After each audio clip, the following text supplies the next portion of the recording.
Energy stored in capacitors. If we transfer a small amount of charge, delta Q, from one plate of a capacitor to the other, due to a potential difference V being applied, the energy transferred is given by V delta Q. We can show this on a graph of potential difference against charge.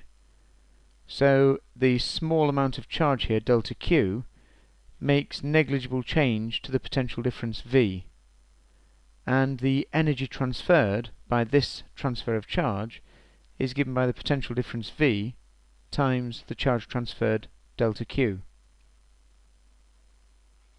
Considering the capacitor charging to a potential difference V consisting of many such narrow strips, the total energy stored on the capacitor will be given by the area under the line here.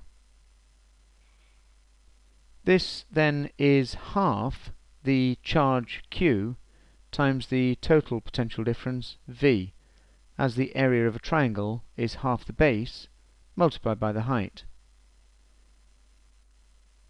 So, copying that equation across to the next slide, we also know that Q is equal to CV, and that V is equal to Q over C.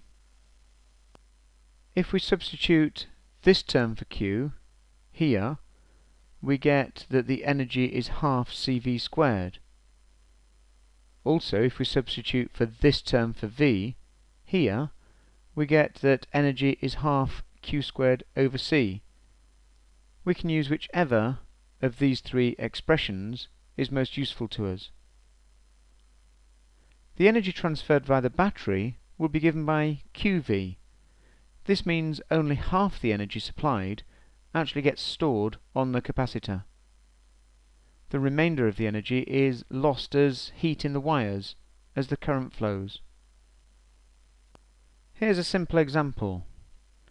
Calculate the energy stored in a 1000 microfarad capacitor when it's charged to a potential difference of 3 volts. Well, for this we can use energy as half CV squared, and putting in the values, not forgetting the micro here appears as 10 to the minus 6, gives an energy of 4.5 times 10 to the minus 3 joules, or 4.5 millijoules.